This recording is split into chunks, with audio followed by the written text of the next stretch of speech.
Muito bom dia, boa tarde ou boa noite, senhoras e senhores. Estamos aqui inaugurando o nosso podcast para falar um pouco sobre um assunto que a gente quase não fala, que é medicina de precisão e nutrigenômica, né? Para contextualizar vocês, entender com um pouquinho mais de profundidade, né? Muitas pessoas ainda compreendem, mas ainda não sabem alguns, né? Qual que é no fundo, né? A base, né? Do porquê que esse tipo de medicina vem cada vez mais aparecendo.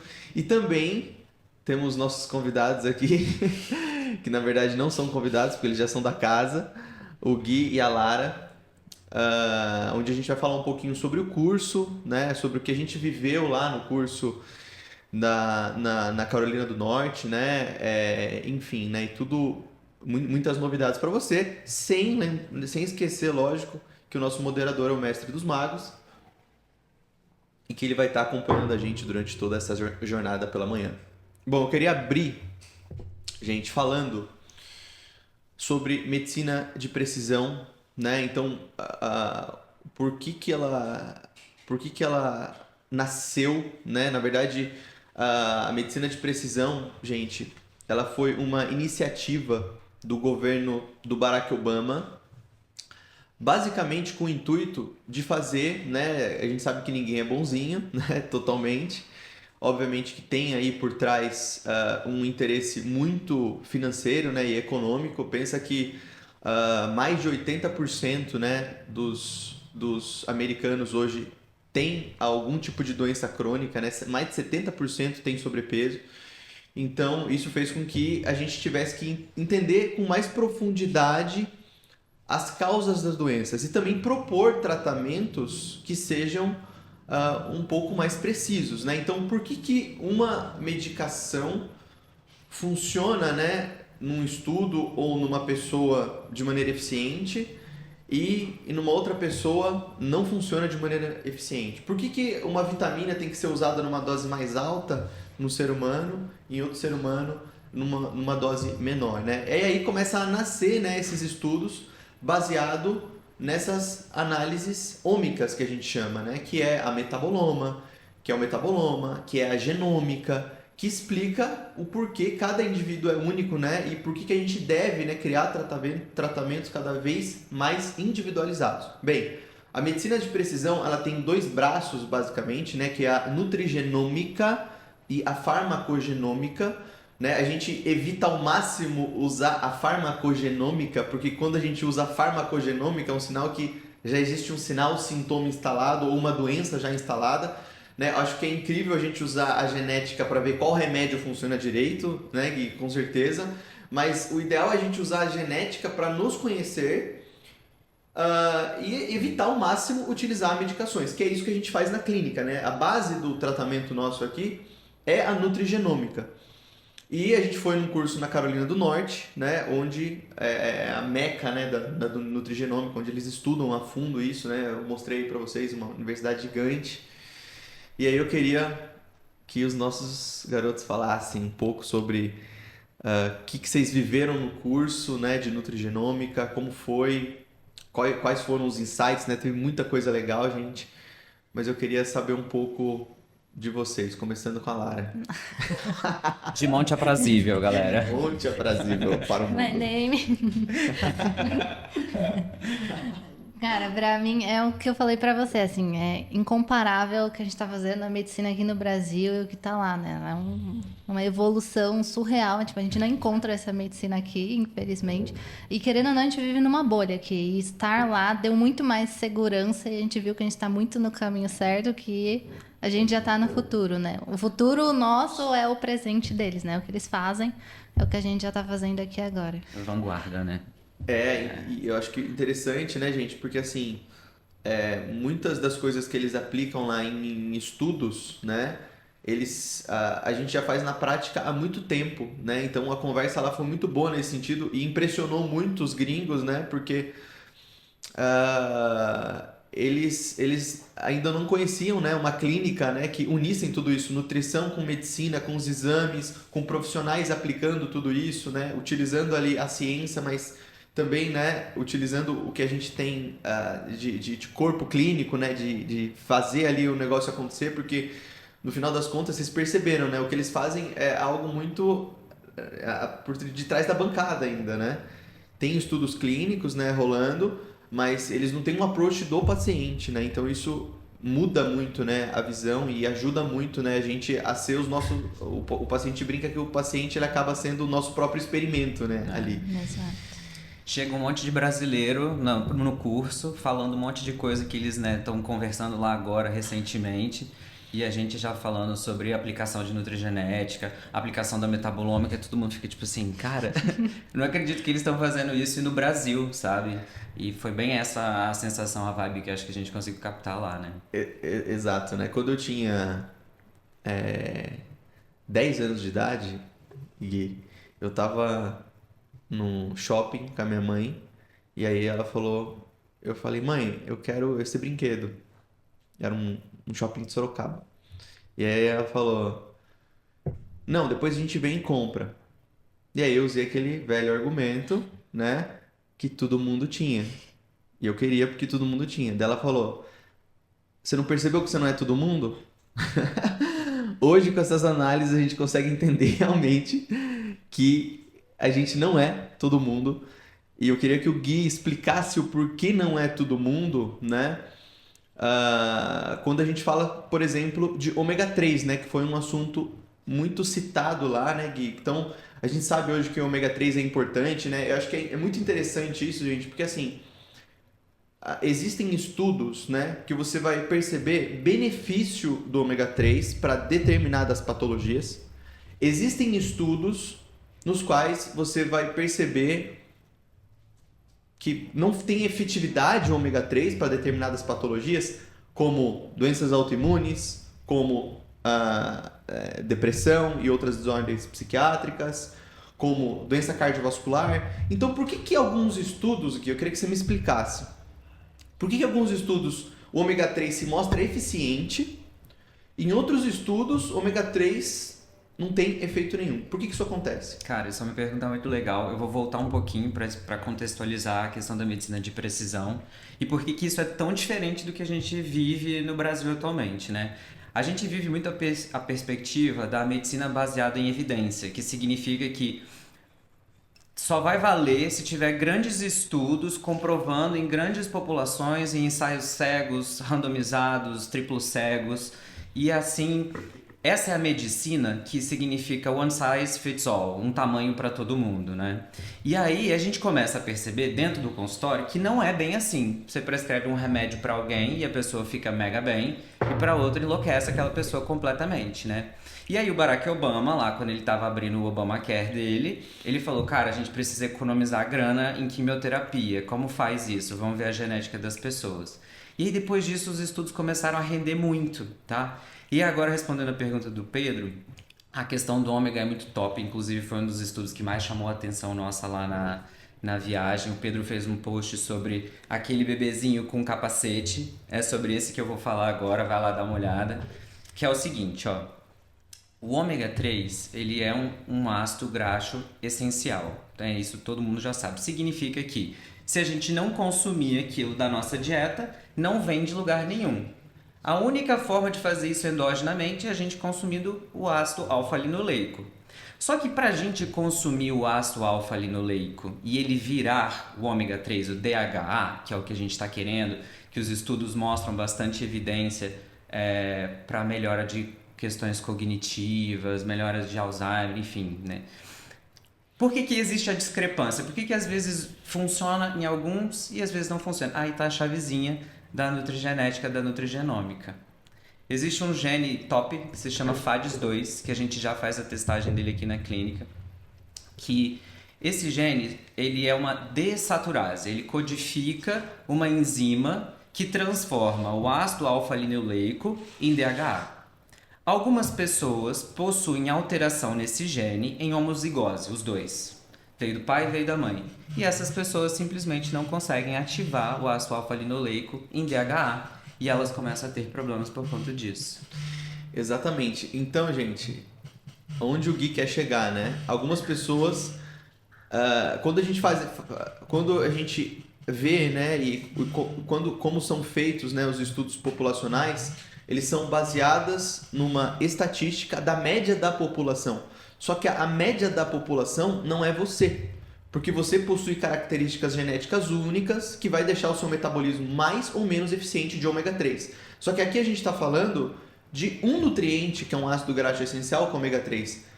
A gente tem mais inúmeros, né, dezenas de nutrientes que podem estar mais ou menos favorecidos dependendo do genótipo de cada um. Então, por isso que vocês vão ver pessoas falando mal de ômega 3, pessoas falando bem de ômega 3, mas na verdade vai depender, né, do contexto, né, e da genética de cada um. Importante lembrar também, né, Gui, que a genética, ela carrega uma predisposição, né?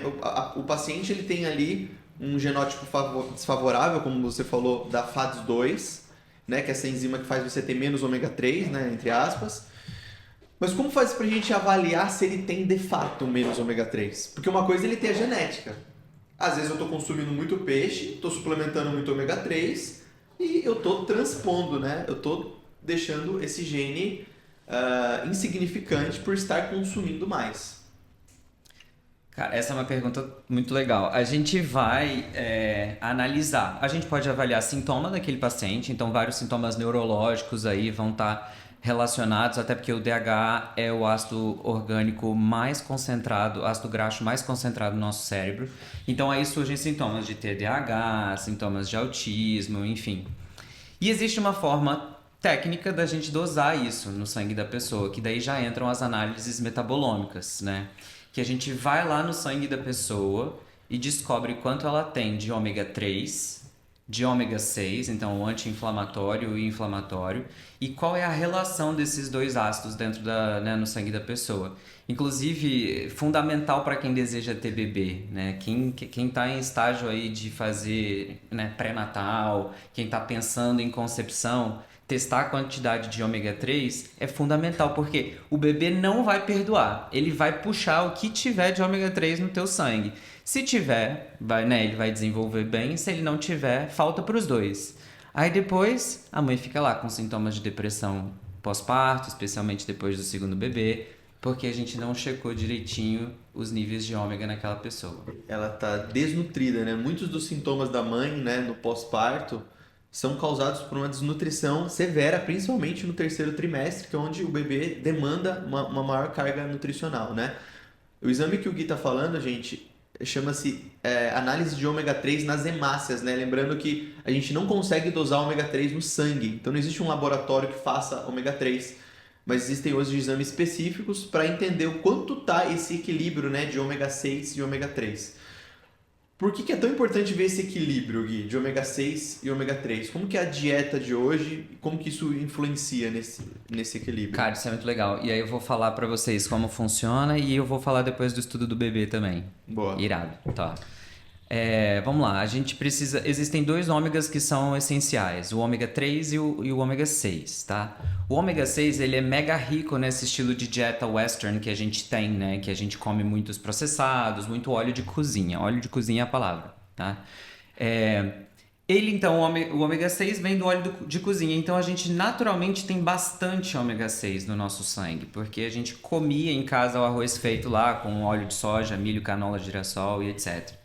Só que no nosso sangue, na nossa saúde, eles precisam estar em equilíbrio. Existe uma relação que precisa ser respeitada, ômega 6 e ômega 3. E a gente consome muito pouco ômega 3. Por quê? Peixe. A gente come peixe de açude, um peixe que comeu ração. A gente não come bacalhau da Noruega, salmão do Alasca. Não tem, entendeu? Então a gente precisa suplementar para ter um ômega 3 direitinho. Só que, quanto tempo que a medicina está falando de suplementação de ômega 3? 2, 3 anos, tá recente, né? Então, esse desequilíbrio, né, Gui, no final das contas, né, de muito mais ômega 6, né, tem estudos mostrando que a gente tem uma proporção de 30 para 1, quando a proporção era para ser mais ou menos 5. 3 a 5. De 3 a 5 para 1. Imagina você tendo 5, 6 vezes mais uma gordura que acaba desequilibrando, né, essa parte inflamatória. Isso pode realmente causar algum mal, principalmente no paciente que tem genes, né, que fazem ter níveis mais baixos de ômega. Um dado muito interessante, gente, no curso, né, foi a genotipagem das mamães, né, Gui? E dando toda essa importância, né, de entender como que é a mãe nutricionalmente, genotipicamente, para criar uma nutrição um pouco mais específica, porque esses nutrientes vão passar do leite materno para a criança, e isso vai influenciar totalmente, né, no neurodesenvolvimento. O que você achou dessa parte, Gui? Cara, esse estudo foi o mais legal. Era Susan o nome dela? Era Carol Schartman. Um estudo mega legal que ela apresentou pra gente. E qual que era a hipótese dela, tá? O que ela queria provar com o estudo dela? Que mães que tinham alteração em homozigose, significa 2 cópias, veio do pai e vem da mãe, do gene FADS2, transferiam menos DHA via placenta para o bebê. E o que ela fez que foi irado?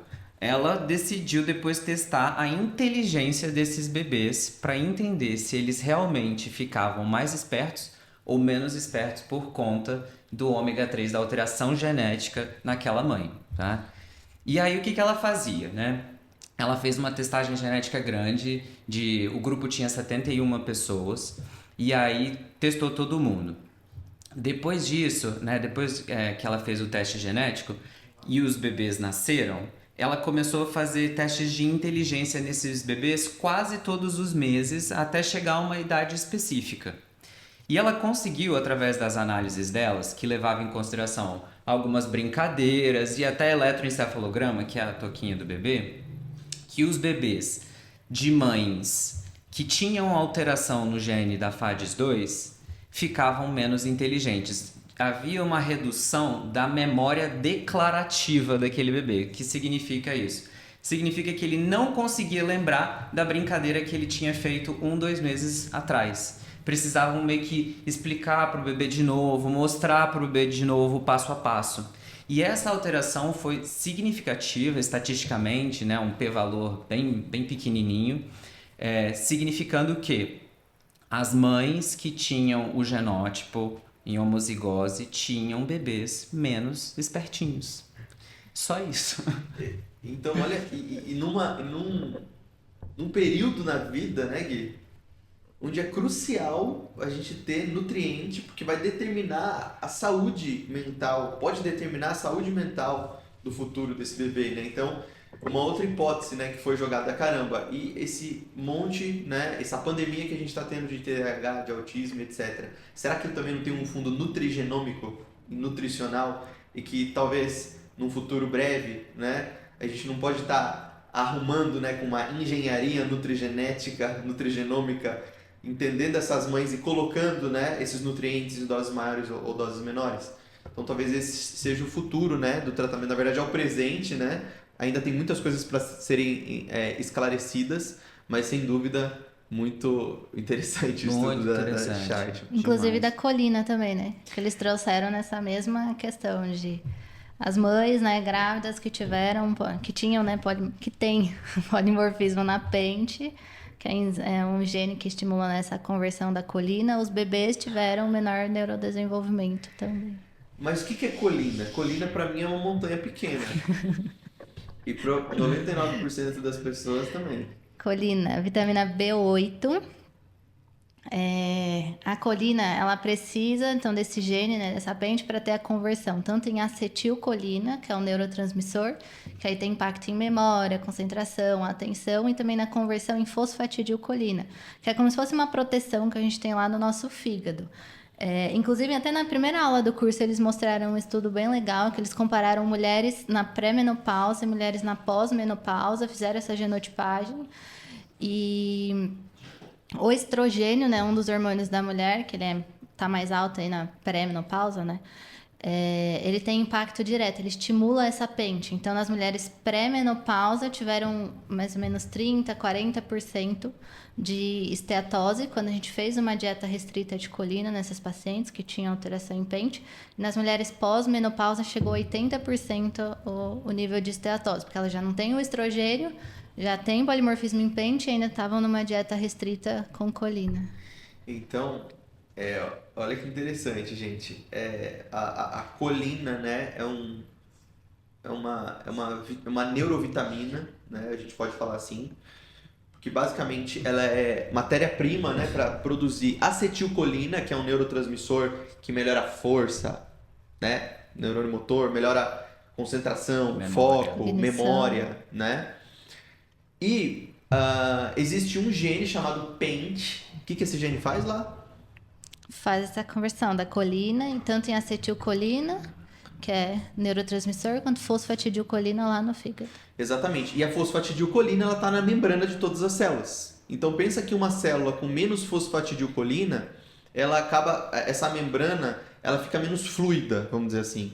Essa célula, ela troca, né, ela troca substâncias químicas de maneira menos eficiente.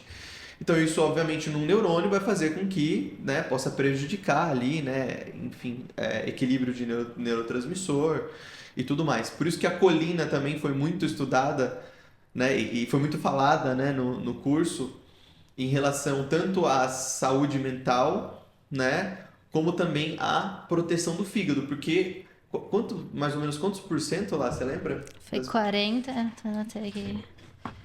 40% nas mulheres pré-menopausa, chegou a 87% em pós-menopausa. É que no estudo eles pegaram essas mulheres que tinham um polimorfismo em PENT e aí fizeram uma dieta, né, acompanhamento com dieta de restrição de colina, para ver o impacto de não ter essa produção da fosfatidilcolina. E quais as fontes de colina? Como que a gente pode ingerir a colina? Porque assim, a colina, gente, diferente do ácido graxo essencial, por exemplo, né? Por que a colina é uma vitamina muito pouco falada? Porque ela é uma vitamina, entre aspas, não essencial. Porque, teoricamente, a gente produziria a colina no nosso organismo através de enzimas como o PENT e outros genes. O que acontece? Algumas pessoas têm polimorfismo no gene, não funciona direito, produz menos colina, ou seja, tem que ingerir mais colina na dieta. O problema é que existe uma restrição alimentar, né, dos alimentos que têm colina. Não são todos os alimentos que têm colina. A gente Quais até alimentos comentou são disso eles? na aula, né? Porque aqui a gente bate muito no martelo do fígado, né? E muitos pacientes têm resistência. E aí até na aula eles deram um bacon, né? Que a gente até comentou, não falaram do fígado e colocaram lá um bacon na aula. Ovos também é muito rico, alguns vegetais. Né? Espinafre, acho que é o vegetal mais rico em colina também. Mas ainda assim tem muito pouco colina perto dos alimentos de origem animal, né? E é até um insight, né, que a gente tem muito nos testes quando a gente vai genotipar os pacientes. Muitos dos nutrientes que a gente precisa de maneira essencial, e até os nutrientes que a gente precisa e que a gente percebe, né, que tem ali na população uma certa ineficiência genética, eles são nutrientes de origem animal, né? Como a colina, como ômega 3, como, enfim, vitamina A, né? E outras. Na saúde mental, quanto de colina mais ou menos a gente tem que ingerir? Média de 500 miligramas. Em média de 500 miligramas. Quanto que daria isso mais ou menos? De um ovo, por exemplo. Não sei. Uns 3 ovinhos, 4 ovinhos quase por dia. Daria mais ou menos 2 a 3 ovos e mais ou menos 100 gramas de fígado, tá? Por dia. Por isso que a gente fala muito de fígado também, né? Porque é uma importante fonte de colina. Na gestação a gente aumenta aí para 700 miligramas de necessidade. E a maioria da população já tem menos colina. Já ingere menos colina. Aí entrou na gestação que precisaria de mais, ainda está restrito. Essa é a vibe. Embora seja um nutriente que teoricamente está bem distribuído em vários tipos de alimento, a gente deixou de comer alimento, né? Ninguém come mais fígado, ninguém come... Às vezes o ovo precisa ser preparado de uma forma bem específica para a colina estar ativa ali, entendeu? E a gente está perdendo isso. Então, embora seja mega distribuído, igual vitaminas do complexo B, é comum a gente ver a deficiência disso. E o legal é falar sobre um grupo específico que são mulheres na menopausa, tá? Então, a mulher só de entrar na menopausa já tem uma chance maior de desenvolver gordurinha no fígado por conta da alteração hormonal. Baixa o estradiol, baixa o estrogênio, aumenta a chance, né, de produção de gordura ali no fígado. E se a mulher ainda tem deficiência de colina, aí ela fica com o fígado mega gordo. Então, é muito importante que as mulheres da menopausa sejam avaliadas para fazer uma suplementação adequada de colina. Para ajustar a nutrição, né? Fazer uma suplementação se necessário. É importante, né, a gente falar, putz, o quão é necessário uma suplementação, né? Se a gente tivesse, né, tempo, e se a gente tivesse, morasse, né, num lugar, né, que tivesse realmente esses alimentos frescos e tudo mais, sem dúvida nenhuma, consumir os alimentos seria muito mais eficiente.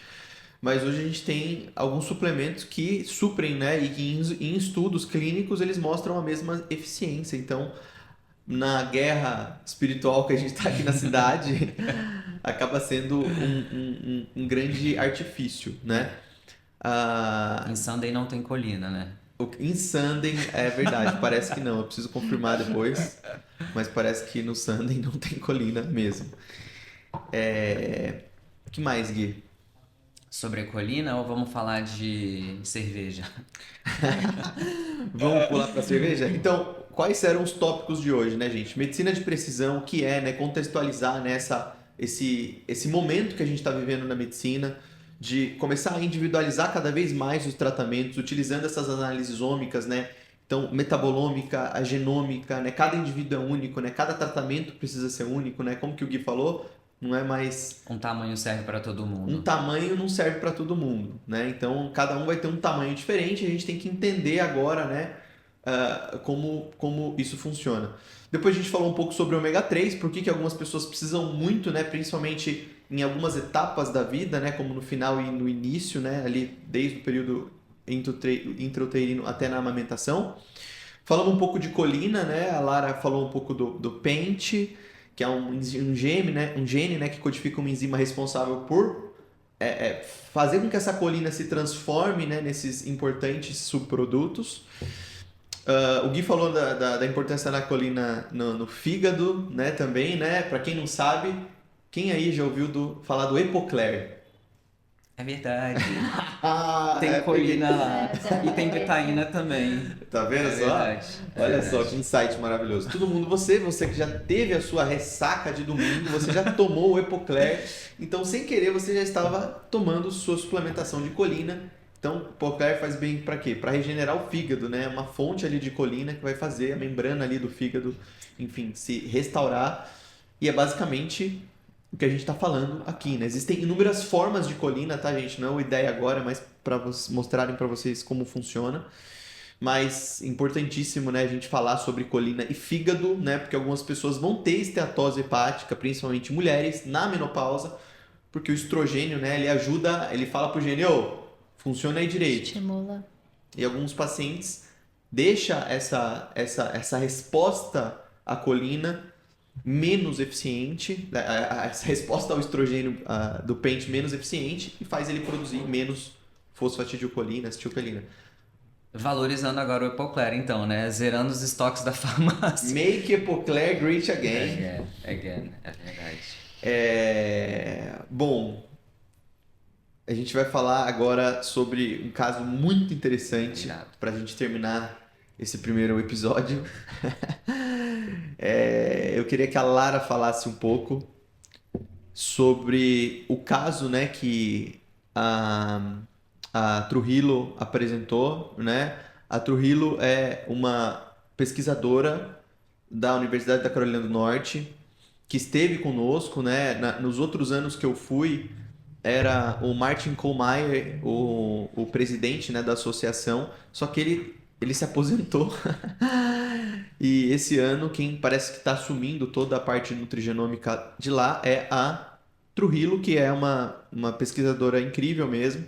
E ela falou alguns casos clínicos, né, mostrando, né, a importância da gente compreender, e de todo profissional da saúde, na verdade, né, principalmente médico e nutricionista que está ali com a mão no paciente, em compreender a nutrigenômica e principalmente a entender um pouco mais esses aspectos intestinais, né?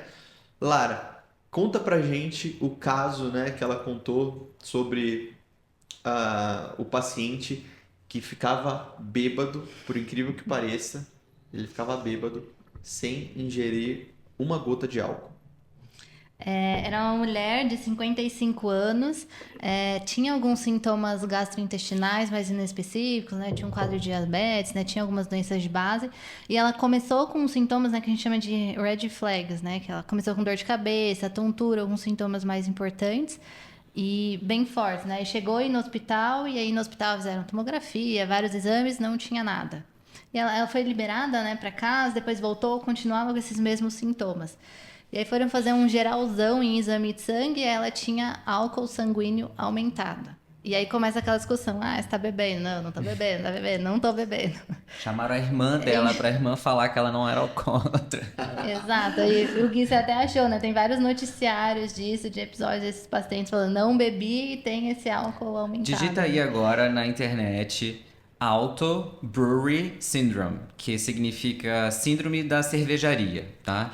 Você vai ver CNN falando, você vai ver vários casos nos Estados Unidos que a pessoa vai só para bafômetro, dá positivo e depois ela precisa do advogado para conseguir comprovar que ela não tinha bebido e porque ela tinha esse problema que a gente vai conversar. Essa moda pega aqui no Brasil.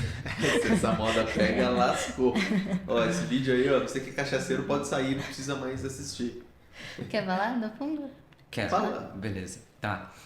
O que é legal falar sobre essa síndrome, tá? De fato, o que acontece? A pessoa começa a ter uma disbiose intestinal, tá? E essa disbiose significa que as bactérias e os fungos ali estão desequilibrados. E tem dois fungos especificamente que estão envolvidos com essa síndrome da autocervejaria, que é a Cândida, a mesma que dá na tua boca e você chama de sapinho, a mesma que dá na vagina e você chama de corrimento. Ela também cresce, ela ubictina, né? Ela nasce em vários lugares do nosso corpo. Ela também cresce no teu intestino.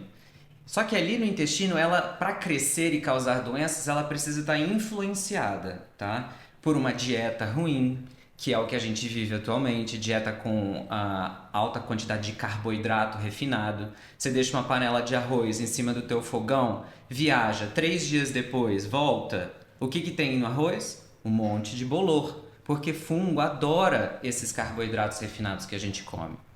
Álcool faz muita desbiose intestinal, porque lava o intestino, né? Imagina que você está limpando a tua parede e tá cheio de dedo ali de gordura. Você joga álcool para limpar aquela gordura. É a mesma coisa lavando o muco do intestino.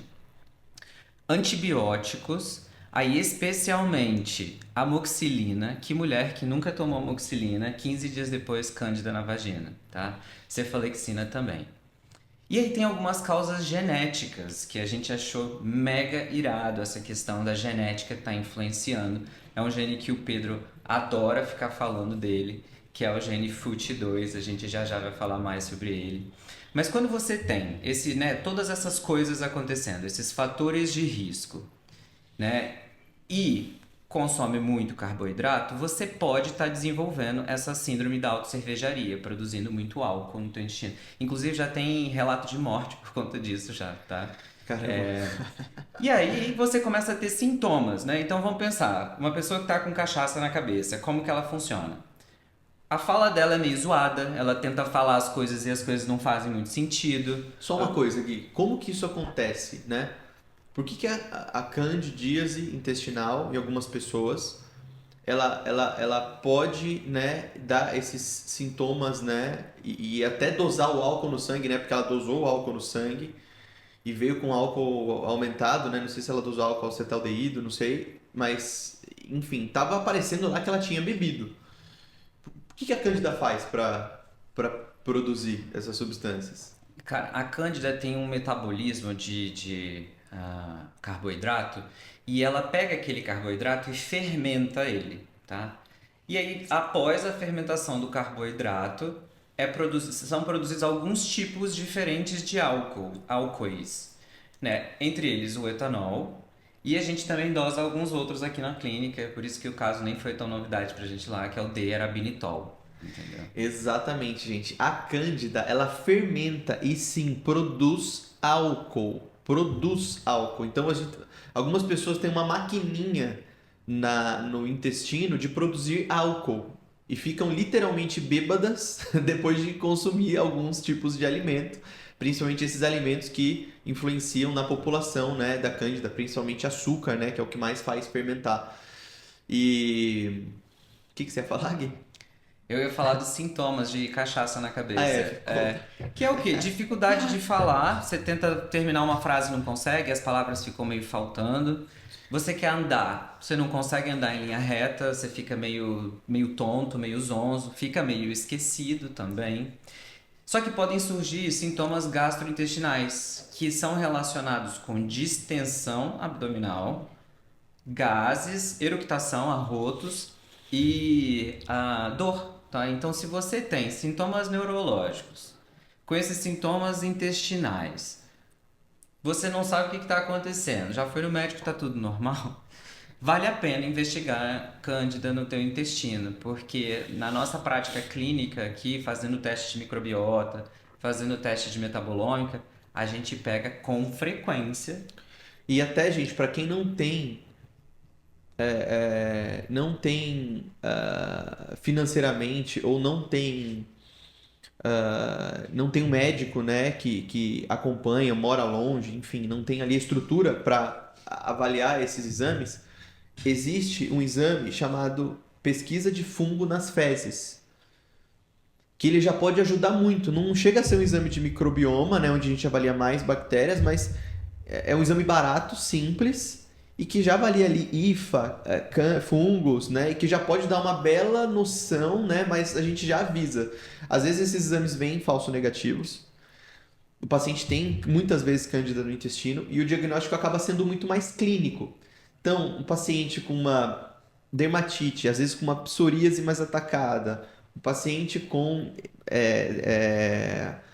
candidíases, né? O paciente que teve H. pylori, né? Lembra que a gente precisa ali de ácido no estômago para combater, né, a cândida intestinal. Então já são fatores que usam antibiótico, né, como o Gui falou, né? O antibiótico ele mata lactobacillus, que é uma bactéria que combate fungo naturalmente. Então tudo isso já vai fazendo com que o paciente tenha ali um risco maior, né, de desenvolver as candidíases. Paciente estressado, ansioso. Cortisol. Por que o estresse ele aumenta o risco de ter candidíase, Lara? Agora que você falou, explica. Soltou a bomba. Soltou a bomba, vai.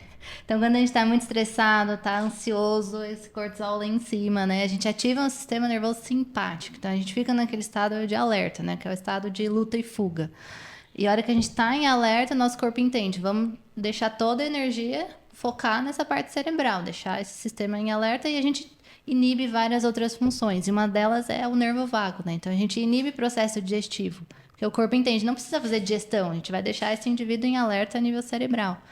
E a hora que a gente inibe o processo digestivo, a gente inibe a produção de ácido. Inibiu a produção de ácido, que é o primeiro passo para fazer digestão, a gente consegue digerir o alimento. Então, ele fica lá mais tempo fermentando, é ambiente para crescer bactéria, para crescer fungo. E só da gente alterar ácido, a gente altera a pH da nossa microbiota. Prazóis, né? Prazóis. Também, Nossa, que inibe a prazóis. produção desse ácido. por isso que o prazol a longo prazo é um veneno, literalmente, né? Porque não existe. Eu acho que os exames de microbioma, gente, que a gente viu na clínica do paciente que usa prazol, é muito parecido com um paciente que está muito estressado, depressivo pra caramba, aquele cara que tá na fossa, e muito parecido com um paciente que fez cirurgia bariátrica. Não sei se vocês já pegaram o exame de microbioma de paciente com bariátrica, mas quase todos têm fungo no intestino. Inclusive é um fator de risco, cirurgia gastrointestinal. Não sabia, eu Gui mostrando, né? Mas é o que a gente vê na prática, né? Pacientes que, óbvio, você tem um estômago menos competente, com menos ácido, naturalmente esse ácido vai acabar selecionando, né, de uma maneira menos saudável as bactérias do nosso intestino. Que mais, gente? Hablamos e hablamos, mas hoje era para falar um pouco, né, sobre... Tem uma forma simples de tratar, né? Fala pra gente. Olha, gente, eu não sei como tratar isso, mas me falaram, né, que existe uma tecnologia avançadíssima, né, estão trazendo agora para os Estados Unidos, né, É extraterrestre, eu acho. é de Marte, eles estão trazendo essa tecnologia de um alimento que, inclusive, vampiros não gostam e que acabam sendo realmente muito eficiente no combate de desbioses, né, desbiose de fungo. A gente faz endoscopia antes e depois de H. pylori, exame de microbioma antes e depois. É incrível, né, o resultado.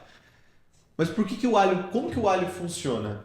Gui, o que ele faz para combater e por que ele é tão eficiente, né? Por que ele, como que ele tem que ser utilizado? Por quanto tempo ele tem que ser utilizado, por exemplo, para tratar, né? Porque lá no curso, gente, nos Estados Unidos, é interessante como eles usam, né? A medicina nutrigenômica que a gente usa aqui é uma nutrigenômica muito raiz, né? Uma medicina funcional muito raiz. Porque a gente faz o diagnóstico e a gente sempre propõe de início primum non nocere, primeiro não fazer mal, que é um tratamento mais natural possível. Se o paciente não responder, é um tratamento farmacológico, tá? Lá não, eles usam a nutrigenômica e eles cruzam muitas vezes a farmacogenômica ou já utilizam uma medicação, que foi o caso dessa pessoa, né? Ela não utilizou alho, né? Inclusive a gente falou lá de alho, ela não, o alho pode dar distensão abdominal, ela já foi para um outro lado, um outro caminho do alho. Ela usou um antifúngico, que na nossa concepção é totalmente inapropriado, né? Pela vantagem que tem o alho e pelos resultados que a gente tem. Mas conta, Gui, como que o alho funciona, por quê, quando, onde? Cara, é engraçado, é assim, vários anos de medicina, vários anos de especialização para falar aqui sobre o alho que a tua avó te dá em casa. Mas dizem que o nível máximo de sofisticação é a simplicidade, né? Então vamos lá. O alho, ele é uma substância que nele existe uma substância que se chama alicina, tá? A alicina tem muitas características antifúngicas. E antimicrobianas também, não é só fungo, né? Pega a bactéria do tipo H. pylori, que é difícil antibiótico na medicina matar H. pylori, porque tem, inclusive, H. pylori resistente, já fez todos os tipos, terapia tripla, terapia quádrupla, e nada de resolver o H. pylori, aí entra o alho. Então ele tem essa capacidade de destruir bactérias patogênicas e fungos patogênicos. E aí, quais tipos de bactérias a gente está falando? Bactérias que causam lesões cutâneas, então por isso o Pedro falou de psoríase, falou de dermatites. Bactérias que causam síndromes gastrointestinais, por isso aquelas distensões, aqueles gases. E também os fungos, né? Então, usar o alho aí por uns 60 dias vai te ajudar bastante com esse quadro de crescimento. Amassado, né? Porque ele amassado libera a alicina, né? Lembrando que nos estudos, eles têm estudos mostrando que as pessoas elas veem o efeito antibiótico da alicina quando ela está numa concentração de 0,20 nanomol por litro, alguma coisa assim, que daria mais ou menos um dente de alho. Ou seja, mais ou menos um dente de alho já pode ser eficiente, né? Porque a alicina, ela vai, literalmente, você vai absorver ela vai circular pelo teu corpo e vai ter esse efeito microbicida. Na verdade, o alho ele faz hormese, né, no nosso organismo. Depois a gente vai explicar um pouco em outra oportunidade. O lance é que a gente precisa fazer isso de estômago vazio, porque senão a gente não consegue absorver, né? Porque ela acaba competindo na absorção com outros nutrientes. Então isso acaba fazendo com que se torne menos eficiente. A grande questão do alho não é só a alicina. O alho e a alicina também, além de ser um potente microbicida, ele tem um efeito antibiofilme. Talvez essa seja o lance mais legal. E além disso, que antibiótico destrói biofilme, que antibiótico destrói a bactéria e que antibiótico melhora leaky gut. Então tem um estudo mostrando que o alho ele regula positivamente a expressão das ocludinas. Aqui um assunto novo que eu estou trazendo para os dois, que eu não sabia disso, eu acho.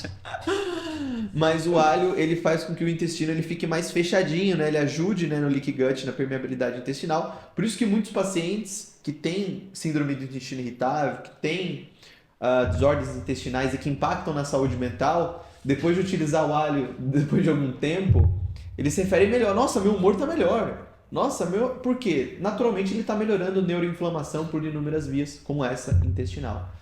Gui, você falou dos genes relacionados ao intestino, a disbiose, né? Existem genes que podem influenciar na disbiose, mais essa ainda? Cara, existem. E esse estudo que eu peguei para me embasar, ele foi feito lá nos Estados Unidos pelo pessoal do Mount Sinai, que é um hospital tipo uma rede DOR aí, que é mega voltada para diagnósticos dificílimos, então vai parar os diagnósticos complicados lá. E eles conseguiram relacionar geneticamente 3 genes que estão muito envolvidos com essa síndrome de cervejaria, tá? O primeiro deles é o gene FUT2, que o Pedro fala bastante, inclusive essa questão do alho. Esse FUT2 é o fucosiltransferase, ele é responsável pela produção, pela elaboração de um muco mais competente ali dentro do teu intestino, tá? Então o muco precisa ter característica, fluidez, precisa ter quantidade, precisa ter densidade, e esse gene está relacionado justamente a isso. Pessoas que têm a alteração do gene FUT2 têm um muco menos competente. Às vezes é um muco mais grosso, pensa num catarro grosso, pensa numa coisa difícil de circular as bactérias. O seu corpo tenta jogar fora ali pelo muco, mas ele tá grosso, tá? E aí quem tem essa alteração de muco também tem dificuldade do metabolismo de alguns carboidratos. E aí o carboidrato fica ali naquele muco grosso, se tem fungo, ele vai conseguir comer aquele carboidrato todinho, fermentar ele todinho, e aí aumentar a quantidade de álcool no teu intestino, no teu sangue também. E por isso que algumas pessoas, gente, já começam a sair da dieta, começam a comer mais açúcar, e aí junto com um pouco de estresse, já começa a ter candidíase. Já começa a ter, e aí fala, nossa, a minha imunidade é ruim. Não, mas existem genes que também favorecem o crescimento de cândida e de disbiose, como o FUT2, né? Eu conheço muito bem o FUT2 porque eu tenho essa mutação, esse polimorfismo. Ele também aumenta o risco de H. pylori, né? Porque basicamente os nossos anticorpos, as nossas bactérias boas, elas também ficam nesse muco. Então, se esse muco é mais grosso, como o Gui falou, ele é menos competente, naturalmente a gente vai ter mais risco de infecções, mais risco de desordens intestinais, né? Por uma alteração, né? Na produção do muco. É no muco que a gente estimula a produção de ácido graxo, né? De cadeia curta, que é o responsável, o padrão ouro para unir essa barreira do intestino. Exatamente, né? Então, explica um pouco mais sobre isso lá, que isso é importante. O que é ácido graxo de cadeia curta? Ácido graxo de cadeia curta é o ouro do nosso intestino, ele que ajuda a segurar essa barreira mais fechada. Então, quando a gente não tem esse estímulo, são bactérias da nossa microbiota mesmo que produzem esses ácidos graxos. E a gente precisa desse ambiente com muco para ter esse estímulo de produção. Então, se não tem muco, a gente produz menos ácido graxo, então a gente torna essa barreira do intestino mais vulnerável à permeabilidade. Perfeito. E para um paciente que não sabe se ele tem FUT2, ele não sabe de nada disso, como empiricamente, como subjetivamente ajudar essa pessoa que tem candidíase ou que tem uma imunidade mais ou menos, que tem um intestino mais ou menos, o que você faria? Cara, eu sempre... Fora o alho. Fora o alho. Eu sempre começo com o processo digestivo, tipo, teste de acidez, todo mundo pode fazer em casa, é super simples, já dá um norte pra gente, porque enquanto não melhorar a digestão, vai continuar naquele ambiente, mesmo com alho, se só der o alho, ele não tem ácido, não tem enzima, vai continuar estimulando essa produção. Parte alimentar, então vai tirar açúcar, vai tirar industrializado. Cuidado mental é essencial, não adianta continuar estressado, ansioso, inibindo a produção de ácido. Respiração, gente, é muito importante.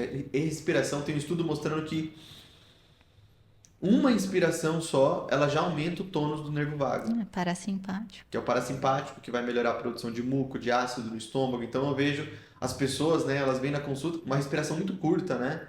As pessoas, de maneira geral, elas estão com uma respiração muito curta, né? Porque o estresse, ele tem uma sombra, né, de estresse ali na vida. Então, quebrar esse fluxo, né, de estresse respirando acaba ajudando muito, né, nas condições mentais e também gastrointestinais. Mastigar também, né?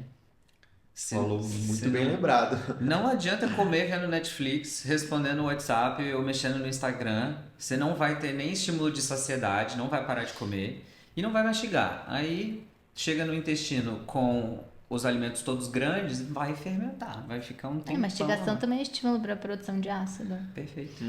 A fase cefálica da alimentação, né? Quando você está olhando o alimento, depois na mastigação já vai aumentar a produção de enzima, de ácido, de muco. Então você vai preparar, né? E as pessoas estão comendo no celular, estão comendo, né? E aí começa a desenvolver doenças intestinais que, na verdade, por estratégias simples, né, poderiam ser... Era só Netflix, né?